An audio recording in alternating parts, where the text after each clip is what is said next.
Hey y'all, and welcome back to my channel. Hi, my name is Lauren and I'm a senior nursing major at Troy University.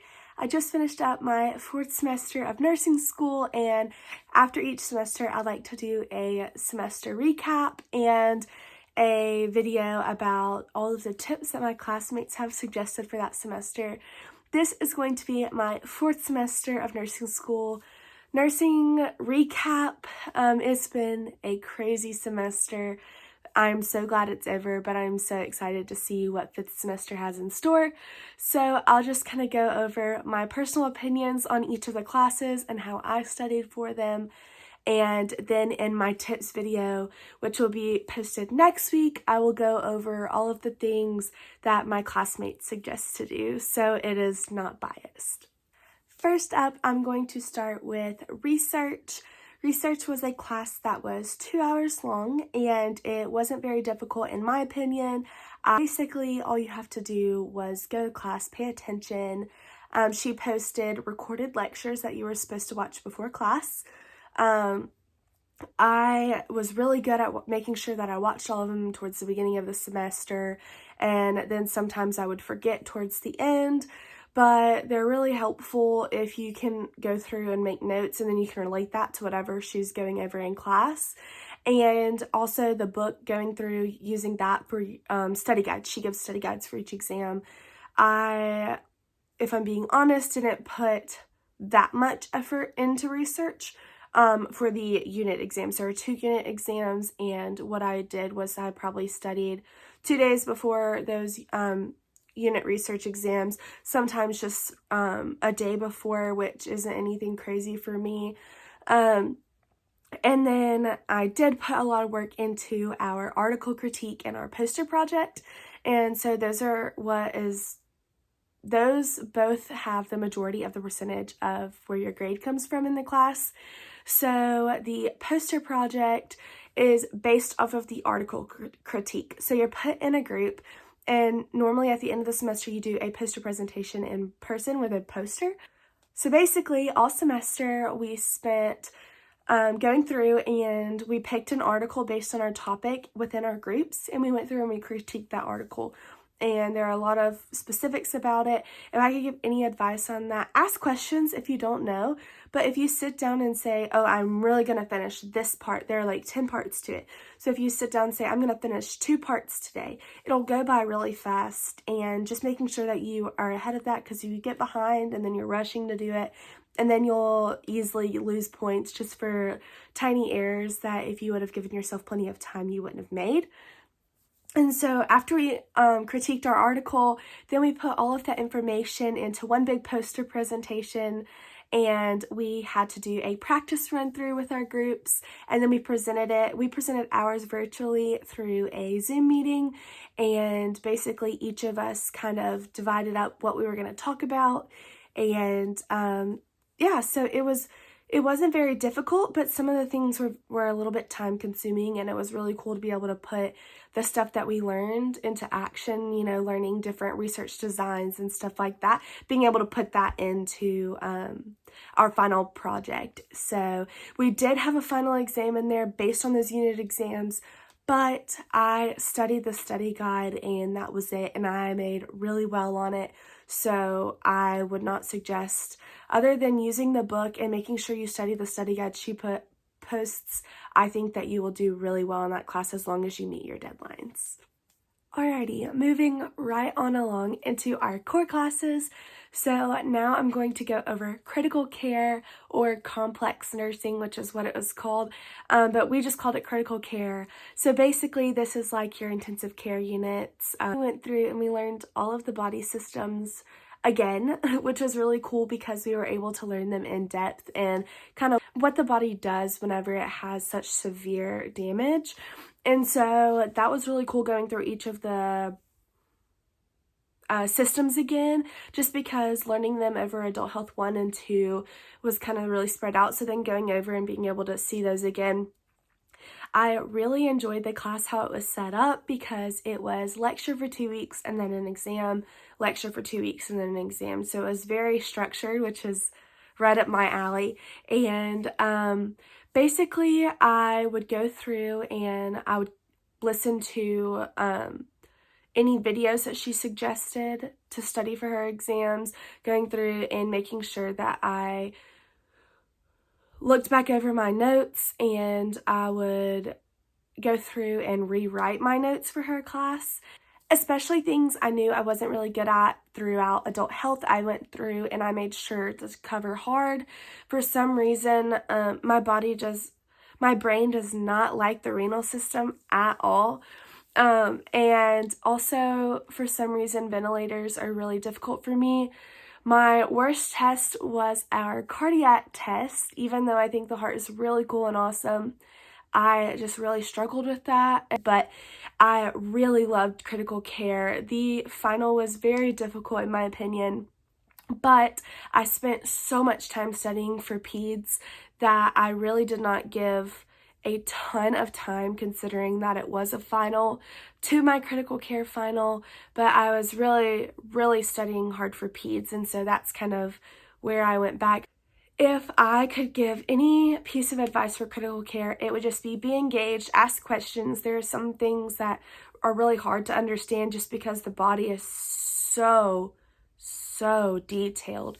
So if you have any questions, just be sure to ask, and make sure that your brain is grasping the concept. If you can't get that through other videos, email your teacher.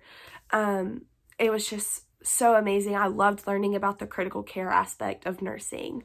Then going into the practicum, we had 6 days, and I rotated through all of the ICUs and the emergency room at the facility that I was at, and it was really cool to see all of it. If I did not absolutely love labor and delivery, I would totally want to be in an ICU.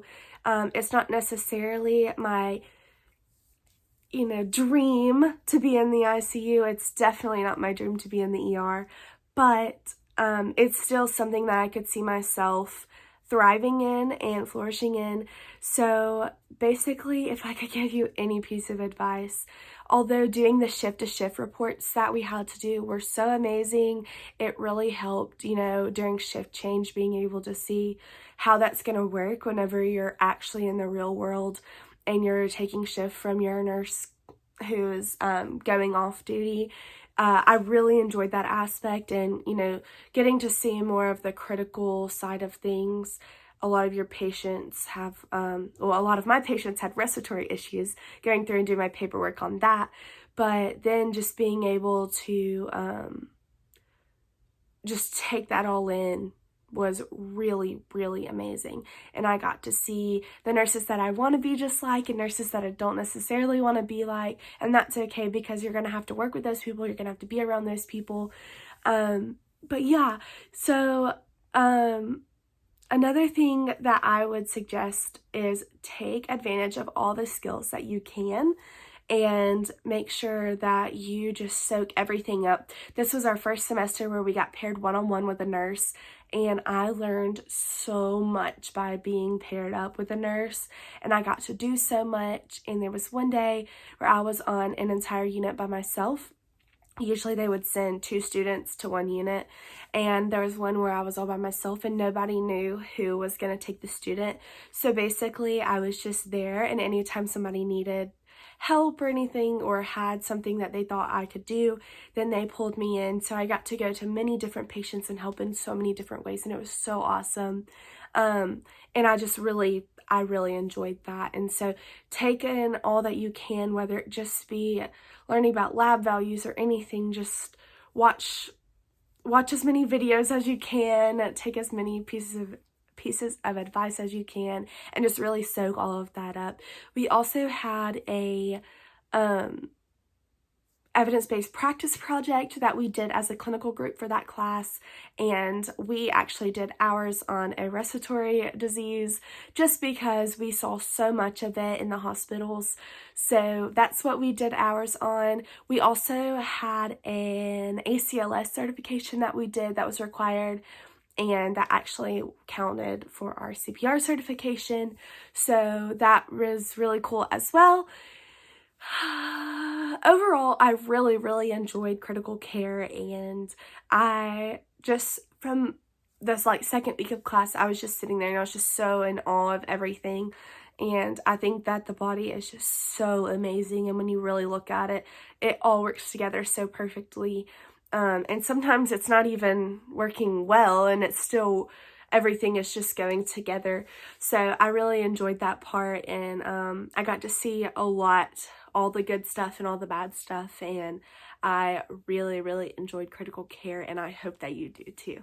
Alrighty, now moving in to my last class is going to be my Peds class. This class was more difficult than I'd like to admit. So we took our Pediatric Nursing class this semester, and it was also difficult just because it was another core class and it had a lot of clinicals with it. But one of the biggest problems I had specifically was changing from an adult patient to a pediatric patient. And everybody always says that, but it's way more difficult once you get there. And some of the things that I was trying to learn, I would get confused, like developmental milestones. If I had any piece of advice for peds, it would be to learn the developmental milestones, learn them well at the beginning, and then as you go through the rest of the semester, anytime that pops up, you'll be able to relate that, and so it'll make more sense. And I think one of my biggest issues was I didn't learn that really well for the first test, but it was also difficult going back and learning some of the body processes and how they differ in children as well. Overall, it was just a difficult class. It had reviews. We did Kahoot reviews, and I did enjoy being able to do that and preparing for the exam. And also we did some ATI practice work in there, and that was also good, being able to apply what we were learning in class to that ATI. To that ATI assignment. One of the ones I remember specifically was dehydration. We were learning about the different stages of dehydration, and then we had an assignment on it. It was like, what stage is the child in, and what are some of those signs and symptoms, and what are you going to do as the nurse? And so being able to do that critical thinking that you're going to see that pops back up on that exam was really, really helpful, and I think that would be my biggest piece of advice in addition to the developmental milestones, is being able to apply what you're going to do as a nurse whenever a patient is having any of those diseases. I do believe that studying the final study guide really, really helped, and I did not do as well as I wanted to on the final, even though I studied really hard. I tried my best, and I could have done better in any other exam, and I could have done better on my final, but I didn't. So yeah, peds was difficult, and a lot of my friends thought peds was really difficult. So be prepared and make sure that you study really hard and don't slack off. And last but not least is our Peds Clinical, or our Peds Practicum. So basically this was a very fun but very, very packed course. I'll go ahead and start with a project that we had to do. So we had a pamphlet project that we had to do with half of our clinical group. Us did a pamphlet on ours was on the common cold. So basically for a pediatric primary care office, you basically just did like a teaching project, and you made a pamphlet for like their parents, and that was a project that we did to kind of help promote making sure we understand like the patho and clinical manifestations. What should you do? When should you reach out to your doctor? Just fun things like that kind of helps. It was a little bit difficult just making sure we can all get together and work on it, and none of us really make pamphlets for a living, so just making sure we could work the software for that. I really, really enjoyed getting to be in the pediatric population this semester. We did a library tutoring day. We did have a simulation where we drove and did a simulation, but it was on an adult patient, so it really didn't go with peds necessarily, but we did relate it back. We also had a book drive type thing where we donated books and we had an assignment on that. And everyone's favorite weekend, we went to a children's hospital where we were able to just really soak in all of that knowledge and really be submerged in that environment and get to see all of the pediatric patients, especially in the acute care settings. They aren't there long, or they're really not that many, or there weren't whenever I was there. So being able to see that was really cool. We had a primary care day and I absolutely loved that. And by the end of the day, I just had it going on. I was loving it and I was doing so many cool things. And I got to check off on a lot of skills in peds too. So overall, that class was really, really rewarding and I enjoyed my clinical experiences. The one thing that I want to mention is for every one of those, you had a clinical journal. And then we also had a vaccine clinic that I forgot to mention, where we rode around and gave the flu vaccines. And so everything that we did, we had a clinical journal that we wrote after, and sometimes those were really difficult just to think and relate back to because you had certain topics you had to do them on. And so sometimes those were a little bit difficult for me, and where I really messed up was my APA because I'm not very good at APA. And I found that out quickly throughout my journals, but I really did enjoy the class. There were a lot of clinical days, but I got to schedule them myself, so I got to work them in wherever it was best for me. And so I really didn't like that because I tried to cram all of them at the beginning so that I had more time to focus on my grades towards the end and studying for my exams. Alrighty, y'all, that is all I have for this video. Overall, fourth semester was kind of difficult, but it was really, really fun. I'm so glad to be over over that semester. I was able to finish up my term serving as my sororities chapter president, and I got to enjoy football. I got to enjoy football season with my family and friends, and it was just so amazing. And I got to have a lot of clinical hours and just working and, doing all the things. I just had so much fun this semester, and it's so hard to believe that my time at Troy is coming to an end so fast. But I will forever be a Trojan, and I'm so excited to see what fifth semester has in store for me. I'm so incredibly happy to be done with fourth semester and taking a break this holiday season. Thank y'all so much for watching my videos. If you will, go ahead and like this video and subscribe to my channel. And if you want, you can click that bell next to the subscribe button so you can be notified every time I post a video. Thank y'all so much. Merry Christmas, happy holidays, and I will see y'all next week.